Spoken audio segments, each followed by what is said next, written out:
সচিবালয়ে আগুনের ঘটনায় সিসি ক্যামেরার ফুটেজ সংগ্রহ করা হয়েছে বলে জানিয়েছেন স্বরাষ্ট্র উপদেষ্টা লেফটেন্যান্ট জেনারেল অবসরপ্রাপ্ত জাহাঙ্গীর আলম চৌধুরী।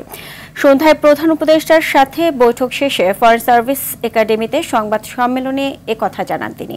এ সময় স্থানীয় সরকার উপদেষ্টা আসিফ মাহমুদ সজীব ভুইয়া বলেন, অগ্নিকাণ্ডে 5টি মন্ত্রণালয় ক্ষতিগ্রস্ত হয়েছে।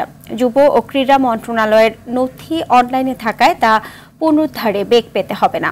অর্থনৈতিক কিছু অসঙ্গতির তথ্য সেখানে ছিল জানিয়ে তিনি বলেন, সেগুলো উদ্ধার করা সম্ভব। মন্ত্রণালয়ের কার্যক্রম চালু রাখতে অস্থায়ী জায়গা খোঁজা হচ্ছে বলে জানান তিনি।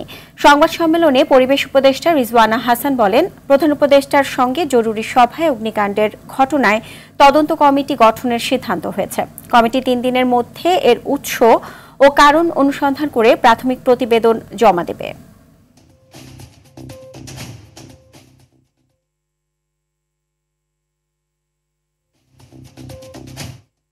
অলরেডি আমরা খুঁজে দেখছি যে কোথায় কোথায় খালি আছে, কোথায় কোথায় মন্ত্রণালয়গুলোর কার্যক্রম আপাতত অস্থায়ীভাবে পরিচালনা করা যায়। সিসি ক্যামেরা ছিল এবং ওইগুলি বাই নাও মনে সংগ্রহ করা হয়ে গেছে।